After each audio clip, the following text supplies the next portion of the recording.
ఎన్ని మంది వచ్చినారు ఎట్లా తెలుస్తుంది ఆన్లైన్లో పిల్లలు? Okay okay okay yeah yeah hello, good evening everyone. I think we are primarily going to look in terms of what we had learned little yesterday very quickly and again get back to the business of learning. Like if you recollect yesterday, I was trying to tell you what is meant by living, and we told primarily a very important property of living is it is very, very unique. It is unique to living organisms. It's unique to living organisms, and you define living in terms of the complex organization of molecules. So that means we are saying that in any particular cell or any place where there is a life, there is primarily you say that there is molecular complexities. There is molecular diversity, more correctly molecular diversity. So a molecular diversity exists in all cells. In all cells we have got molecular diversity, which is very, very important. Like be it a human cell or a plant cell or an animal cell, diversity is the basic theme. You know, diversity can occur at, you remember, at the molecular level. When you're talking at the molecular level, we are dealing with relation to the gene. Diversity can also be at the level of the species, and it can also be at the level of the ecosystem. It can also be at the level of the ecosystem. So here primarily when you're looking in terms of life and life forms, we are looking at organization of molecules. Organization of molecules shows a lot of diversity. That is very, very important for you to understand. Then I told you that whenever there is molecular diversity, there is also different chemical reactions. So that means there are a lot of diversity also in the case of metabolic pathways. In the case of metabolic pathways, which is very, very important. How does a bacteria respire? How does a plant respire? How do animals respire? How do human beings respire? There is a lot of metabolic pathways, but again there is a lot of commonness. Remember, there is a lot of commonness. We have metabolism as a common event which occurs in all living organisms. But what it says is primarily it is very, very complex. So there is a complex organization of molecules which expresses through chemical reactions. So when you are saying chemical reactions, it is not A plus B making C plus D. It is not A plus D making C plus D. It is not this. But it is still a little bit more complex. Remember that. It is still little bit complex. I hope you are understanding. We are talking about pathways. We are talking about metabolic pathways. So primarily we come to what is called biochemical pathways, and primarily this leads to growth, it leads to reproduction, it leads to metabolism, and it also leads to something called as consciousness. So this is very important for you to understand.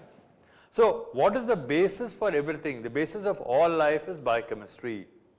And remember, all life through biochemistry is dependent on chemical reactions. And all chemical reactions are nothing but organization of molecules. So that is why there is a very, very famous sort of a saying which primarily says that all life is carbon. All life is carbon is a very, very important sort of a statement. So whenever you want life, you got to primarily get it through what is called carbon. That is very, very important. So we were referring to this particular thing yesterday. We were telling about what is the uniqueness, why it's made up of a complex organization of molecules, etc. Now let's go to the next topic here. Now when you take primarily the characters of life, we understand growth is a very important characteristic of life. Now here it is very, very important that you understand two things. There is one cluster of features which are called as basic characteristics. I hope you are understanding what is meant by characteristics. Characteristics and primarily, like supposing you are looking at life, there will be some basic characters. Like there will be cell, there will be metabolism, there will be reproduction, there will be response to stimuli, there will be movement, there is perception of environment. All these are basic characters. Yeah, what is the difference between a stone and a plant and a rabbit? And a rabbit and maybe a bird. So primarily these are basic characters. You will say, okay, life exists here. Life exists because primarily it has got a DNA, it's got a metabolism, and there are some, it responds to environment. But in addition to characters, there are some characters in life which are basically called as defining. There are some defining characters. What do you mean by defining characters? Defining means they are sure. You are very much sure that they are there. That is called as defining characters. So under defining characters, maybe you will take metabolism as one very important character is metabolism. It's a defining character. It's present in all cells because cell is the basic unit of life and metabolism is the most important pathway. So metabolism is a very important, it's a defining character of life. Similarly, what happens is you also have something called as consciousness. We'll come back to all of these particular things shortly. So when you primarily look at all these things, we understand that when you take growth, growth means primarily increase in mass. Mass, there's a lot of difference between mass, that is the amount, the total quantitative growth is called as mass. When you say mass, you are talking about quantitative. Remember the word is not qualitative, it is primarily quantitative. So they will be asking you in an objective what is meant by quantitative. Oh God, what is happening? Yeah, we are going to write as it is called as quantitative. And it's also increase in number of what? Basically cells. So when cells increase in mass and cells increase in number, as seen in the case of lower organisms, you would primarily call this as growth, which is a very important character. In the case of say bacteria, when you're talking about increase in numbers of bacterial cells, or you're talking in terms of any sort of organisms will belong primarily to Protista, which are all unicellular organisms. If you take Protista and bacteria, primarily even you're talking in terms of fungi and spores. If you're talking in terms of fungi and spores, we are talking about increase in mass and increase in cell number. So growth is a very important property. Primarily understand growth is a very important property, but it's not a definitive character, it's only a characteristic feature of life. So whenever you're talking about life, always what happens is plants, animals, microbes, all of these grow. So how does growth in bacteria occur? By growth in number as well as in mass. And when you take higher plants, in the case of higher plants, growth is continuous, remember. It is continuous. It keeps on growing because of the presence of, because of the presence of meristems. Plants have got meristems. So meristems are very, very important. What exactly are meristems? They are self-replicating cells, self-reproducing cells. They have the inherent capacity to multiply. They have the inherent capacity to multiply. It means they are genetically programmed. So whenever a cell has got to divide, they are in a state of continuous division. Remember, meristems are in a state of continuous division. They are in a state of continuous division. So continuous division of cells is primarily called as meristems. So that is one of the reasons why plants grow continuously. So supposing someone asks you, why do plants grow continuously? It is because of meristems. Remember that. And it grows throughout their lifetime. So supposing, as I told you in the last class, you have a stem and the stem has got a branch and the branch is eaten up, grazed up by means of a sort of a sheep, again it can rejuvenate and again it can grow. So this sort of a growth is always, remember, in plants it is termed as indeterminate growth. So indeterminate growth is a very, very important sort of a thing. Remember, it's primarily when you take indeterminate, whenever you're talking about indeterminate is a very important sort of a growth. So you need to remember what are called as meristems. You need to remember what are called as meristems. Okay. Oh God. What had happened? Okay. Wait. Okay. Now we are gone next. After that, we are gone into what is called as reproduction. So when you take reproduction, remember that growth and reproduction, in the case of whenever you take lower organisms, in lower organisms, growth and reproduction are sort of said to be synonymous. You will call growth and reproduction as synonymous. The meaning of the term, what does it mean? Oof, what's happening? I got to just go down. Oops. Wait a bit. Yeah. Okay, we got the erasers, fine. Okay, we are finished on this particular slide. Wait a bit. Sorry, we got to still a little bit learn. So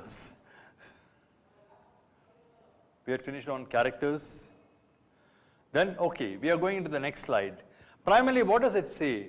It says that growth and reproduction are synonymous. Now, what do you mean by primarily when you, oh God, what is happening? Wait a bit.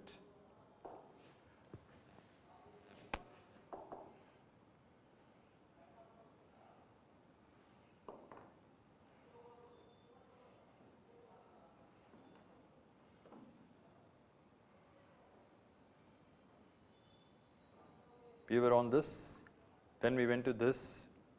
Okay. Yeah, I was trying to tell you that whenever you take this, it is primarily called as synonymous. Now, what do you understand by synonymous? When you take synonymous,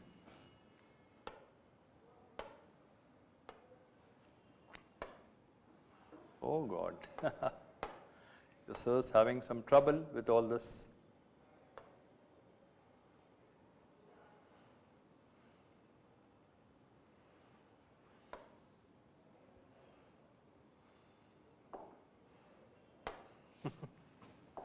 Wait a bit, Larry. Hold on.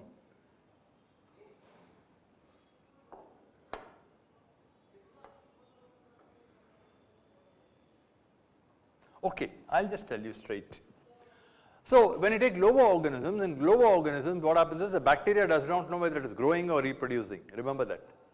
It does not know whether it is growing or reproducing. So, the growth and reproduction mean the same to a sort of a prokaryotic cell. To an unicellular organism, what happens is both of them are synonymous.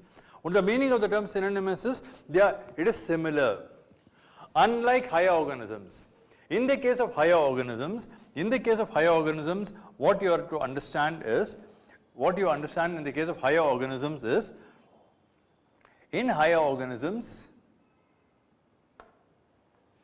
primarily growth and reproduction are exclusive events. Remember, they are exclusive events. They are exclusive, that is, they are independent of each other. They are independent of each other in the case of higher organisms. When you take plants, growth is a separate issue and reproduction is a separate issue, because after growth there is development, and after development there is differentiation. So, after differentiation, then only there is reproduction. So, growth and development, reproduction are mutually exclusive events, especially in the case of higher plants. Remember, especially in the case of higher plants. Whenever you take higher plants, growth and reproduction are exclusive events. Now, when you say reproduction is a very important characteristic feature of life, there are basically exceptions to this. Exceptions you got as mules, which is nothing but a cross between a horse and a donkey. And you should know primarily when you take honeybees, a few of the honeybees, primarily they are sterile. You got the queen bee, then you got the worker bees, a few of the honeybees are sterile.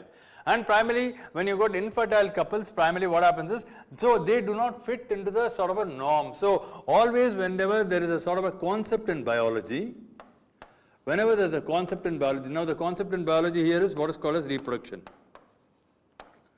We are dealing with reproduction, and we say reproduction is a very important characteristic feature of life. But again, there are exceptions. Remember, there are exceptions. And what are the exceptions? Here you got three important exceptions. Three important exceptions are here. So you got to primarily follow your sort of a textbook. That's very, very important.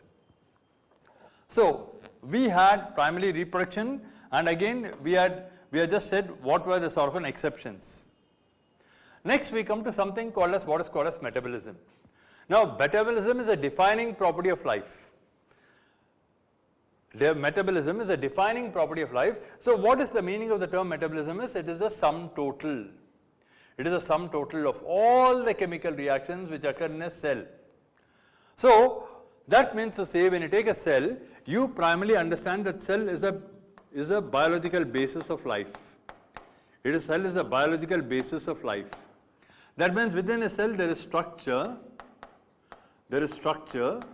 and structure is related to function. So structure and function primarily relates to metabolism. So we are talking about the sum total, not any individual thing. We are talking about the total thing which occurs within a cell. So that means to say what? You are saying the cell is dynamic. The cell is dynamic. Because there are several sort of pathways which occur within a cell. There are several sort of pathways. And all these pathways put together constitute what is called as metabolism. See, you got to get the feel of what is meant by metabolism. You don't have to go into defining metabolism, because in an objective bit, they're primarily going to ask you logical questions on metabolism. Supposing they'll say a cell, like you say that metabolism is a very important characteristic, is a defining feature of life. Now what about a virus? Supposing I say virus. Remember, viruses do not have a metabolism on their own, so it is an exception. Remember, it is an exception to the rule, because they cannot have their own metabolism. They cannot make their own enzymes. They are dependent on the bacteria for its enzymes. So you got to exactly know which are all the turning points from where you are going to get the sort of questions. It could be metabolism, fine. Now, when you're dealing with relation to metabolism, remember, we have two important things. We have got a situation called in vitro, in vivo, and again you got a situation called in vitro. Now what do you mean by in vivo? In vivo means it is in the living state. Metabolism which occurs in living cells which are living, is primarily called as in vivo. So in vivo is what happens within our body systems, what happens within plant systems, what happens within bacterial systems. Supposing you are trying to simulate, in case you are trying to simulate, in a test tube. Supposing you are trying to look at reactions within a test tube, inside a test tube. If you are trying to look inside a sort of a test tube, you are trying to do a sort of a chemical reaction wherein you are taking a conical flask and you are adding, maybe you are adding glucose, and you are trying to do one of the reactions of glycolysis here. You are trying to do one of the reactions of glycolysis over here. You are adding the sort of an enzyme, and you are trying to get glucose 6-phosphate. So when you are trying to do these sort of reactions, now these sort of reactions which occur in glass, or which occur artificially without living cells. So these are called as in vitro. So all in vitro primarily indicates that they are basically living reactions. So what do you understand by a living reaction? A reaction which occurs within a test tube. A reaction which occurs within a sort of a conical flask. A reaction which is done in the biochemical lab is primarily called as a sort of a living reaction, and basically what happens is it is an isolated system. It's an isolated system. A very good example for you to remember is, like in case you take an enzyme called ribulose diphosphate carboxylase. You take an enzyme called ribulose diphosphate carboxylase, which is a very important enzyme for catching carbon dioxide. Carbon dioxide combines in the presence of an enzyme called ribulose diphosphate carboxylase to start photosynthesis. Now, I am taking ribulose diphosphate carboxylase enzyme and I am putting it in a sort of a conical flask or in a test tube. When I put, then what happens is I do primarily in vitro, that is within the glass, I am trying to do carbon dioxide fixation. So this sort of a reaction which we are doing, what is it called as? It is called a living reaction, and what is it? It is an isolated system. Why do you call it as an isolated system? You call it as an isolated system because there are no chloroplasts, remember? There are no chloroplasts, because there are no leaves there. And it does not occur in nature. You are artificially doing it. So this is, so all artificial things which you do is in vitro. Like primarily one very important example which you can think in terms of in vitro is, there is also, we have in vitro DNA synthesis.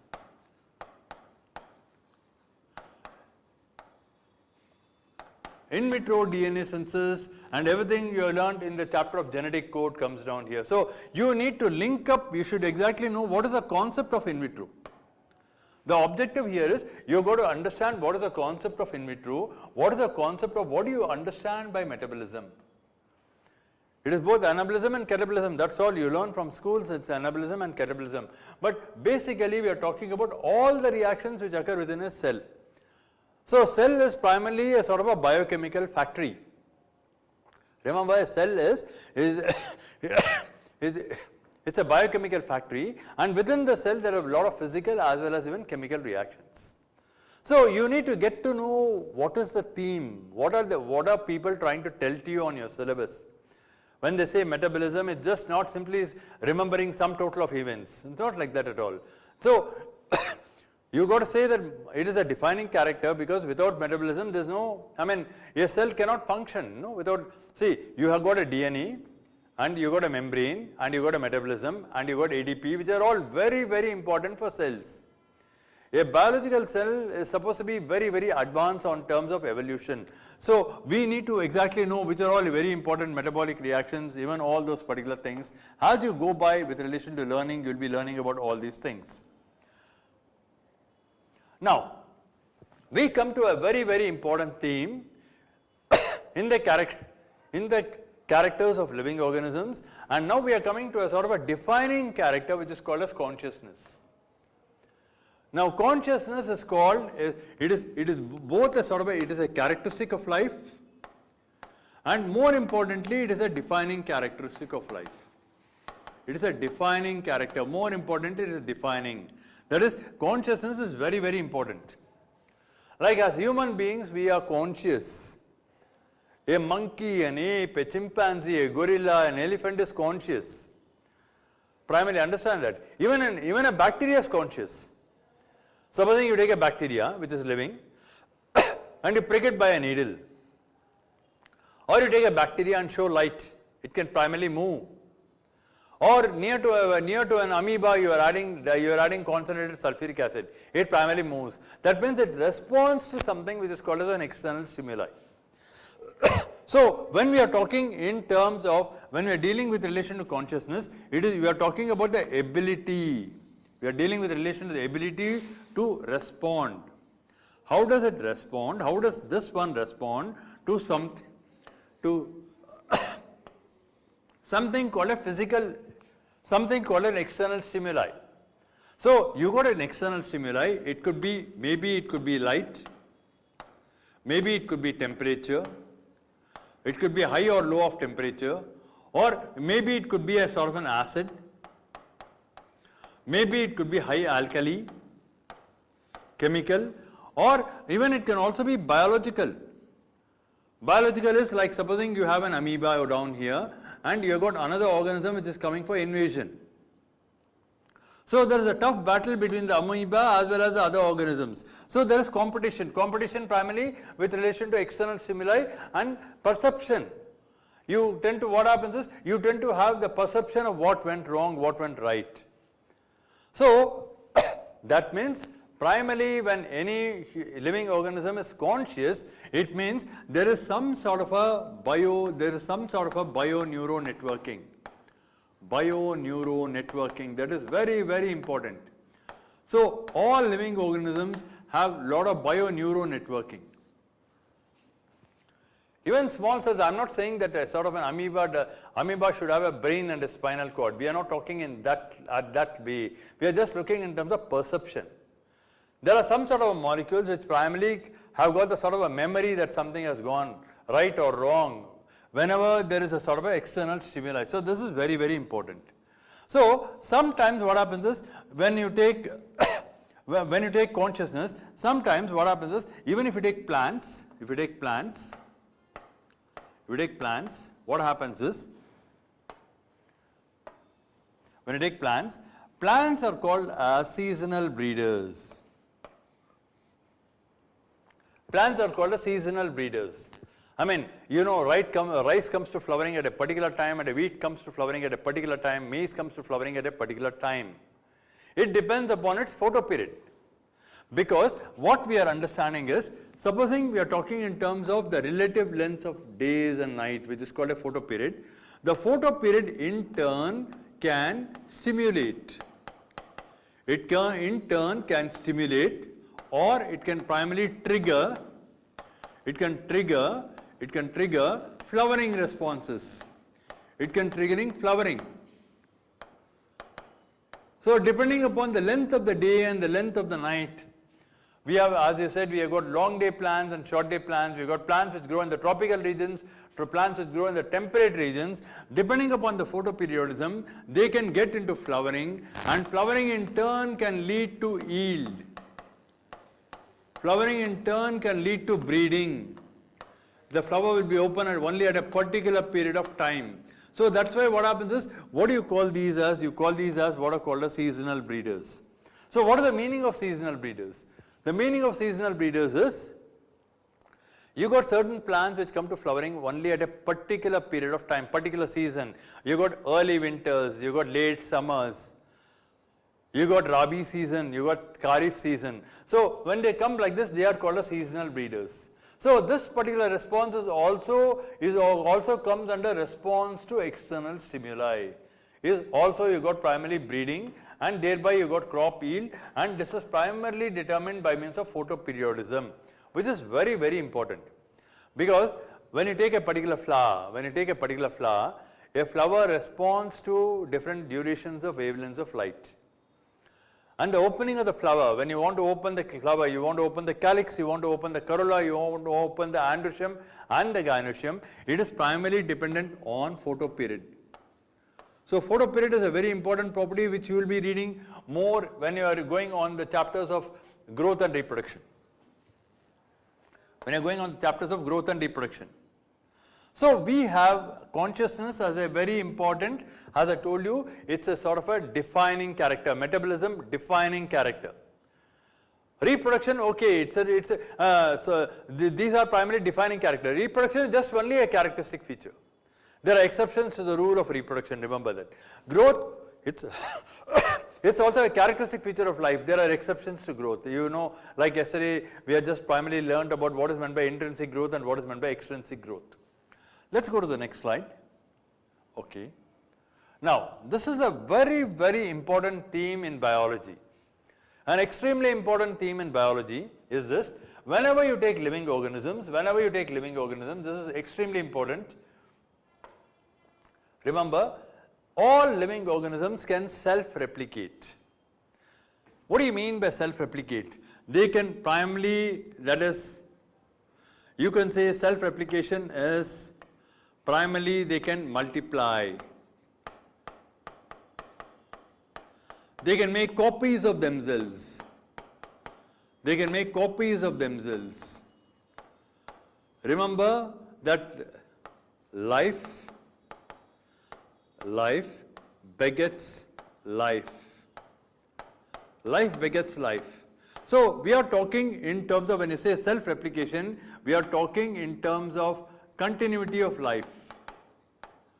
We are dealing with relation to continuity of life from one generation to the next generation.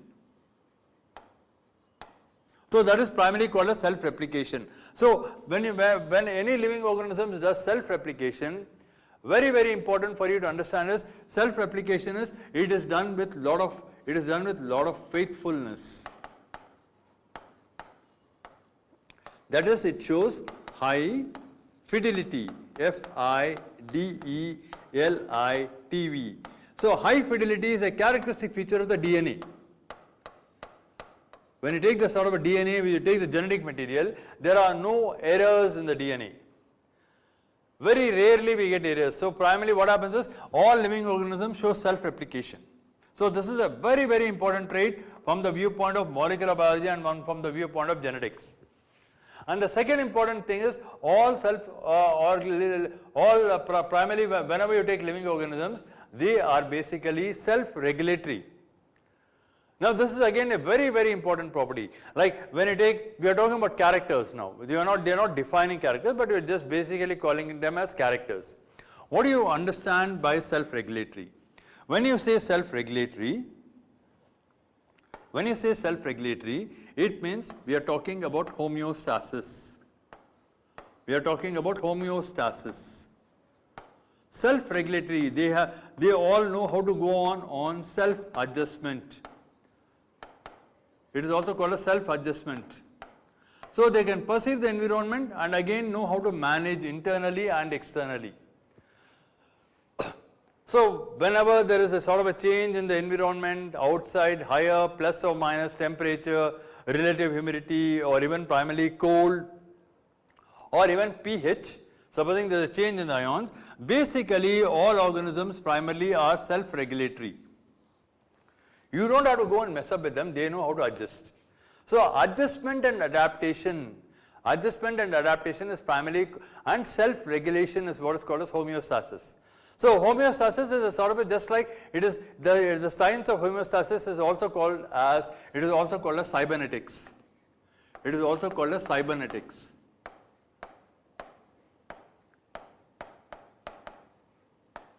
So cybernetics is again linked to self-regulation. So whenever you're dealing with relation to all these things, you got to remember all the questions which can primarily come in. When you say self-replication, maybe that guy is just referring to you on the DNA. When they say self-regulation, they are talking in terms of cybernetics as well as they are also talking in terms of homeostasis. So you know what is meant by self-replication, you know what is meant by self-regulatory at the first levels. Now let's go into what are called, they are interactive systems. All living organisms are interactive. So that means to say they don't stay in vacuum, they don't stay in isolation. So remember, whenever we are talking about living organisms, they are characterized by interactions. You understand what is meant by interactions. Interaction means it could be between a species and a species.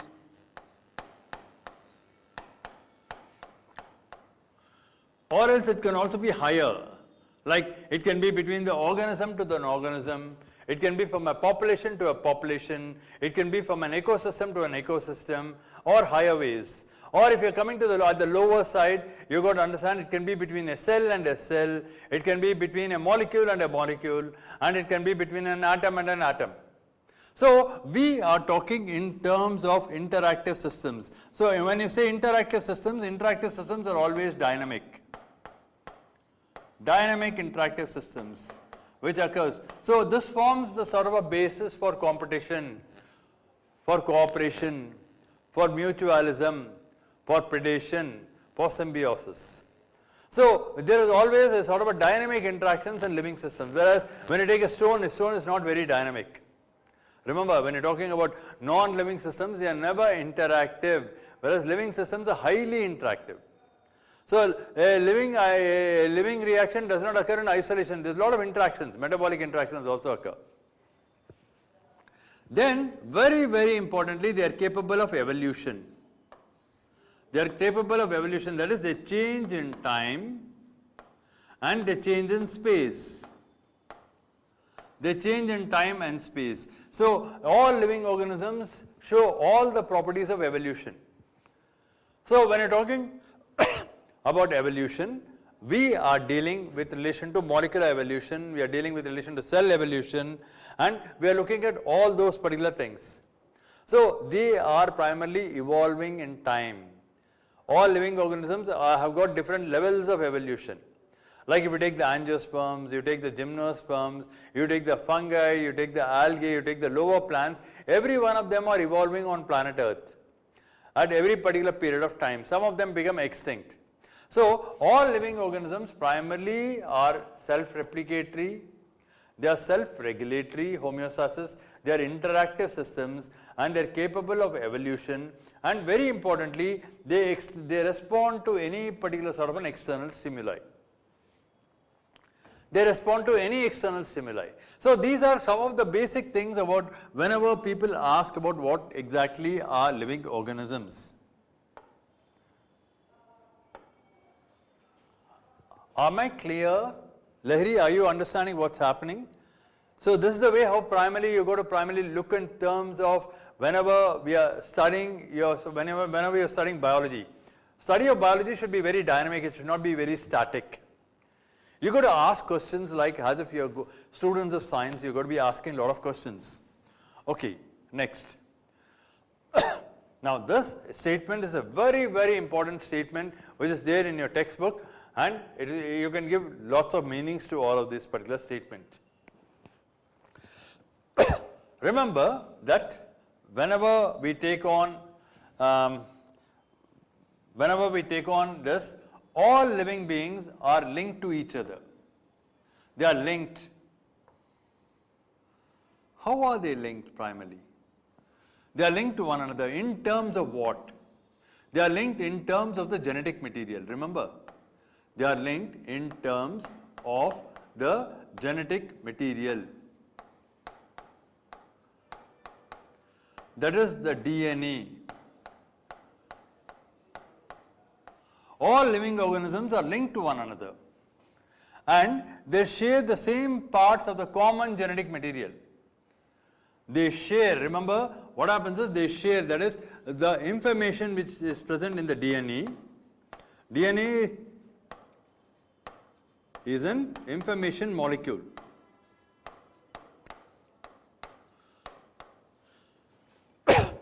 So they share parts of the common genetic material. Like supposing what is a part of a sort of a common genetic material? Supposing you take the initiation codon. Think you have taken an initiation codon. The initiation codon for protein synthesis is AUG. So AUG is a very important thing which is conserved in terms of evolution. Which is conserved, and whether you take a monkey or whether you take a rat or you take a human being or you take a plant or a bacteria, all of them will have primarily the initiation codon as AUG. So it primarily shares some common genetic material, but what happens is to varying degrees. That's a very important phrase. What do you understand by varying degrees? Like supposing we have 99.9% of our DNA which is common with the humans have got the common DNA with the sort of a chimpanzees and the apes. Whereas when you take the sort of a DNA sequence of a bacteria and you take a DNA sequence of, when you take the DNA sequence, total DNA sequences of bacteria, of say, then again of yeast, or you take a particular plant or you take any particular animal, they can keep on changing to varying degrees. Only certain parts, like it is just like supposing you have a book and the book is made up of sentences and the sentences are made up of words, and the total collection of the words and the sentences in the book, what happens is you make 10 volumes of that, you make 10 editions of the same book. And in edition number 1, maybe on page number 100, when you're talking about the 99th sentence, there is some sort of a change. In the second edition, on the same page 100, in the 98th sentence, there is some sort of a change. So books differ from each other. Basically, they are just the same. So that is the meaning of, what is the meaning of it? It varies to certain degrees. So very, very important you are going to understand is, we have the sort of a molecule, we have very important, we have lot of molecules which are common, lot of molecules which have stood, which have been conserved in time, and they have been conserved at varied levels at different times of evolution of the living organisms. So please try to understand what is the inner meaning of all these particular things. Supposing you are quite attentive primarily in a sort of a class with relation to the sort of a, so very, very important here for you to, all of you to understand is, we need to connect the concepts. We need to connect the sort of a concepts which right from chapter 1 to chapter 36 in biology. In biology, always what happens is we are connecting concepts. So between the connection of the concepts only you will get all your objective bits. It's not necessary for someone to just simply by heart, you are not going to get it. Because when there's a huge mass of, it's the most aggressive or the most intensive test program is for getting into a sort of a medicine, and the competition is very huge. So when the competition is very huge, exactly you got to be precisely, you got to be spot on with relation to the concepts.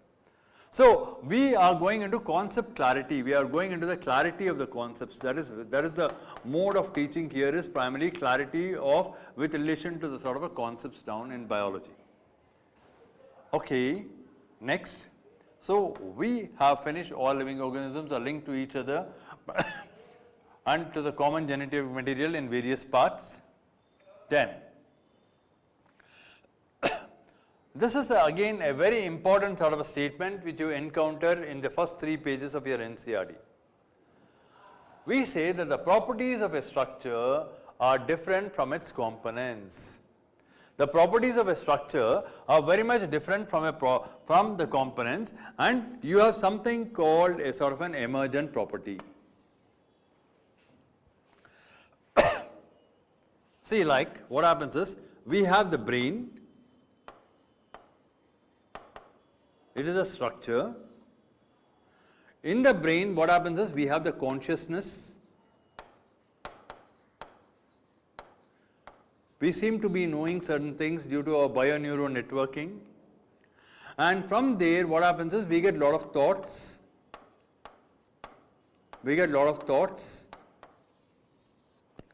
And thoughts lead us to do basically a lot of actions. So just having a brain is just like having the sort of a structure. It is just a structure. Whereas when you take the components, when you take what are all the different parts of the brain, when you take the different parts of the brain, some are involved with consciousness, some are involved with thoughts. Ultimately what happens is, it leads to what is called action. So action is called a sort of an emergent property. That means whenever you have a particular pattern, from this particular pattern there will be lot of unknown things which you get, which is which is called a sort of an emergent property. Like thought is an emergent property. Metabolism is an emergent property from a cell. From a cell, metabolism is an emergent property. So imagine when I say cell, you are saying metabolism. Metabolism is an emergent property. So at all levels, supposing we are talking in terms of levels of taxonomical hierarchy, like genus, we are talking about species, we are talking about order, we are talking about class, we are talking about kingdoms. As we move up, there will be some sort of a newer sort of a characters coming up, and these are primarily called as emergent properties. So what are emergent properties? Emergent properties are called as, they are basically called as novel properties. They are called as novel properties. Novel means new. So you get new properties at each hierarchical level. At each, you get at different hierarchical levels, you get what are called newer properties, which are primarily called as emergent properties. So emergent properties is very important, and so just supposing I just take a brain and just put it over here, you don't get a thought. Remember? So a structure, beyond the structure, something else, new things happen. It is simple as, supposing I take the parts of a bicycle and put them all separately, you don't get a bicycle. But when you put all the parts together, you get a bicycle which primarily you can pedal. So pedaling and bicycle riding is an emergent property. So any new things which primarily come out when many things are assembled is primarily called an emergent property. So that is what is the meaning of the term emergence. That is the meaning of the term emergence property. So as we go by, what we are saying is, we have to primarily clear out on a lot of things. Now, we are coming to a few more slides. Like whenever you take living organisms, they always interact. All living organisms primarily interact.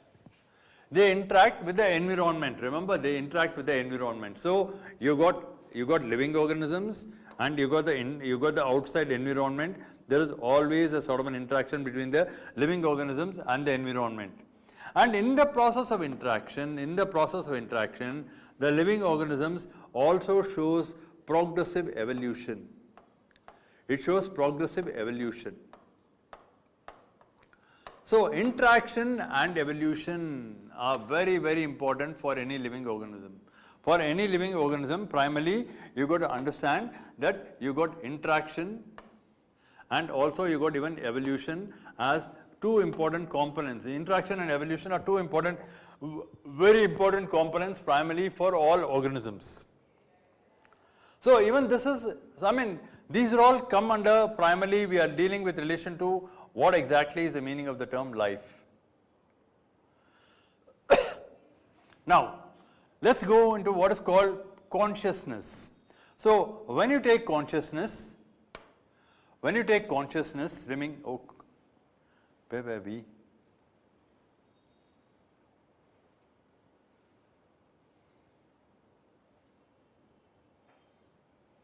Yeah, we are dealing with relation to consciousness. So when you take consciousness, you are conscious. Life is all about being conscious. Life is all about knowing things and also getting it on your memory. So when you say consciousness, it means perception of what is happening in the environment. What is happening in the environment and the memory of that. That is very, very important. So supposing you have a living organism and there are a lot of perceptions which go on in the environment. There is an interaction with the environment. Then the living organisms gets to know about the memory of the entire sort of an interaction, and this memory which is primarily stored is called as consciousness. That's very easy for you to understand. If you understand it in this particular way, it's going to be very, very easy for you. Supposing you say this. There's a living organism, it interacts with the environment and it takes it on the memory, and ultimately it becomes what is called a sort of a consciousness. So consciousness is again, as I told you, primarily it's a sort of a defining property. It's a very, very important defining property with relation to living organisms.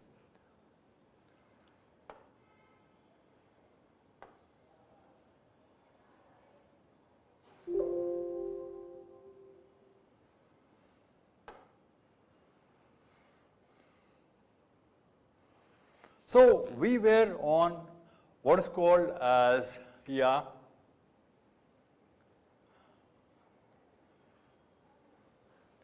we were on primarily on this, then we went into characters of growth, then we went into what is meant by reproduction, later on we also said what is meant by metabolism, and then we went into what is called as consciousness. Then we said increase in mass and increase in number is very important, and we have also said that what happens is nothing lives forever yet life continues, means what is the meaning of that is it is primarily called as growth. Then we had gone into what are called living organisms are self-replicating, and also they are also regulatory, and we said all living organisms are related to one another with a common genetic material. We had also checked out on what is meant by properties of components and what do you mean by an emergent property. And we had also said that living organisms interact with the sort of an environment and undergo progressive evolution. And lastly, we had come into what is called as consciousness and the perception of events with relation to things. So this is just a sort of a model, like how do you take a small sort of a chapter, it may be a small issue of what is called living, and how do you deal with this. So if you are able to perceive like this, I mean primarily what I'm trying to say is the scientific mind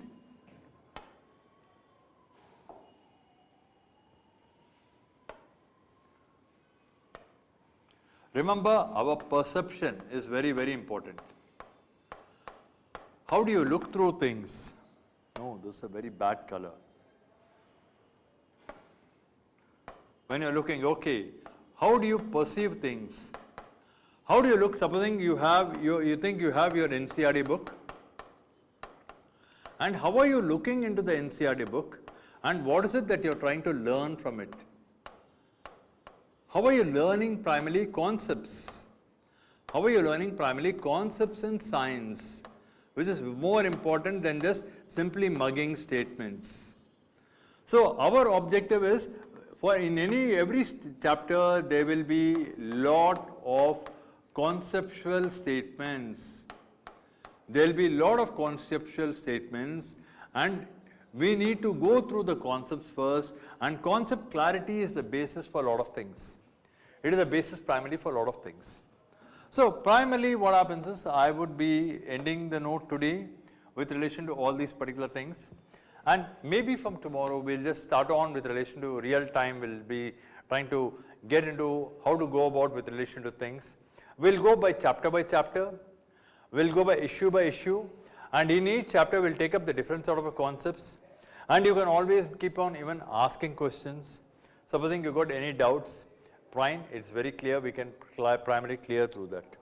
So primarily I'll just be signing off now, and hope to catch you up tomorrow. I think primarily your classes start off in the morning, I presume. So let's see how it goes. Okay? Bye. See you.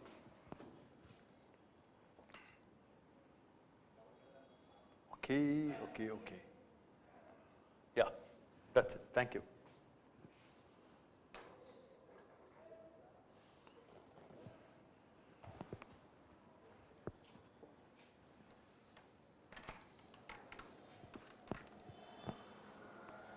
Who's there?